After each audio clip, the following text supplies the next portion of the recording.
All right, so today we're going to throw at least some primer down on the engine.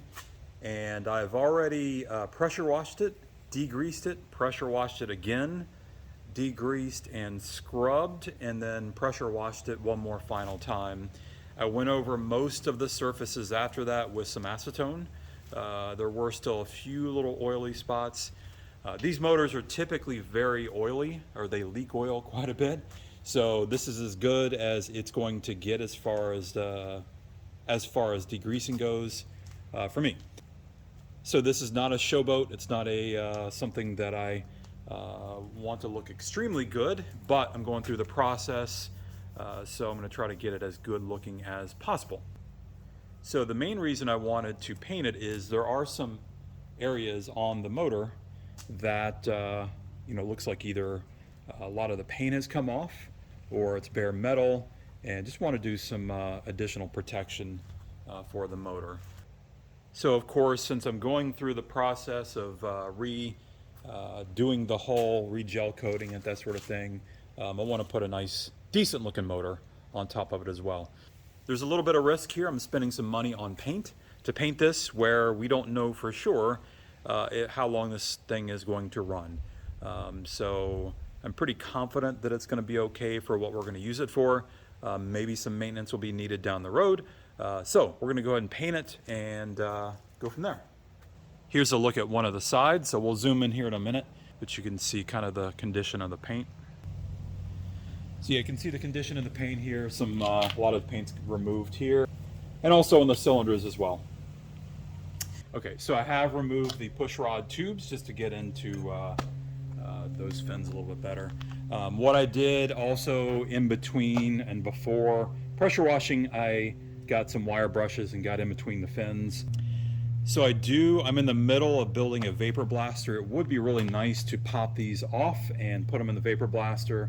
And then of course you have to worry about keeping sand out of the cylinders, but we could address that.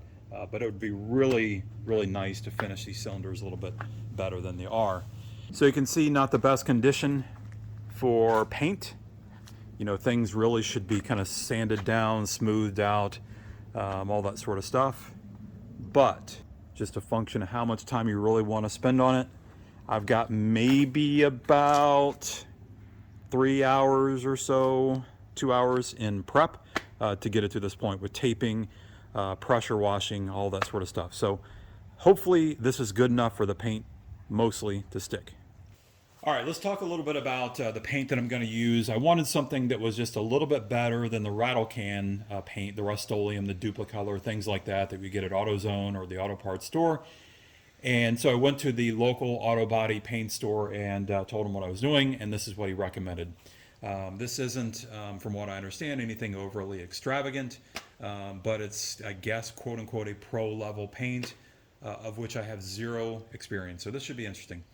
Anyways, I am going to start out with a rattle can 2-part 2K epoxy primer gray. This will be the primer that I put down. Originally, I was planning to put the regular paint right onto the motor, right over the existing surface and paint that's already there. A few reasons why you shouldn't do that. One is just the bonding of the new paint may not bond well to the paint that's already there, and you're pretty much wasting your money potentially.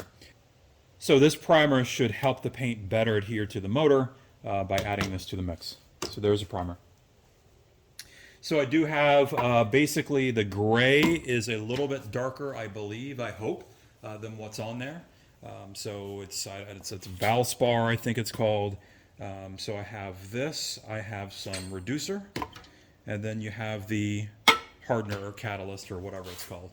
So this is a lot of basically the bulk of what I spent the money on. I'll try to do the breakdown at the end. So it's my hope that this paint will look better and last longer than the rattle can method. In addition to this, most of the engine is gray. There are some black areas in the inner parts of the cylinders that I just picked hopefully a little bit better quality rattle can for just that small part. I didn't want to get, I could get like a, I don't know, pint size or whatever, very small size of black, but I chose not to get that and just get this. If for some reason this doesn't stick as good as I want it to, I could go back to the paint store and grab that. So I'm not going to show me painting the motor. It's pretty boring. You understand how that goes. But I'm just going to go over it, probably a couple thin layers of the primer, and then paint, and then clear. So I do have clear somewhere. So take all that back. This is the base coat. That's the clear. So this is the Valspar paint, and this, hopefully, when you reduce it, should be way more than enough to do this motor several times. So yeah, we'll throw the paint down. We'll see how it looks, and you guys tell me if you think it's worth it or not. Here's a look in primer. Not perfect. Not too shabby.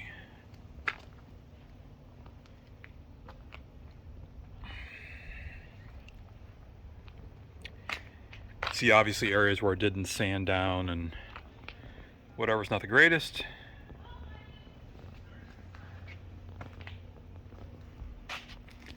All right, paint tomorrow.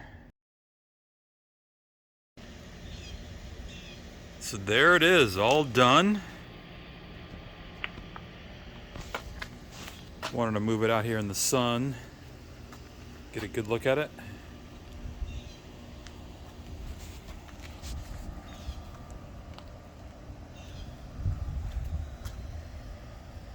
Other side looks pretty much the same. So, a little dirty, but powder coated the valve covers. This is a dormant copper sparkle from Columbia Coatings. Also did the push rod tubes as well. You can see I struggled here a little bit with the springs. If you're not familiar with powder coating, it's very hard to do springs, especially the smaller ones.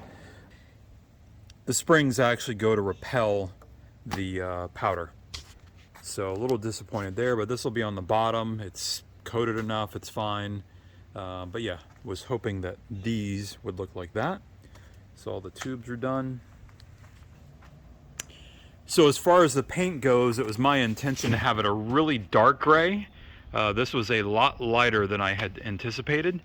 So a little disappointed there. Well, here. Not sure if it's easy to tell, but this was basically the color I was after. So, but yeah, looks pretty good, I think.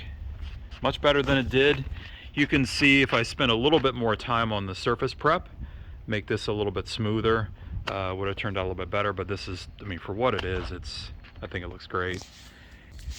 So there were a few spots that basically the tape, when I had to mask it for other areas, pulled the paint off, but just went back over it, and, you know, a little touch up here. Actually, here's one here I didn't do yet.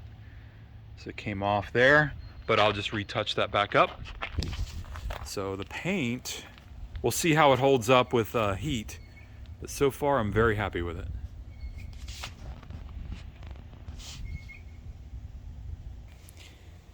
While we're here, you can see I've got 2 of the stringers cut out.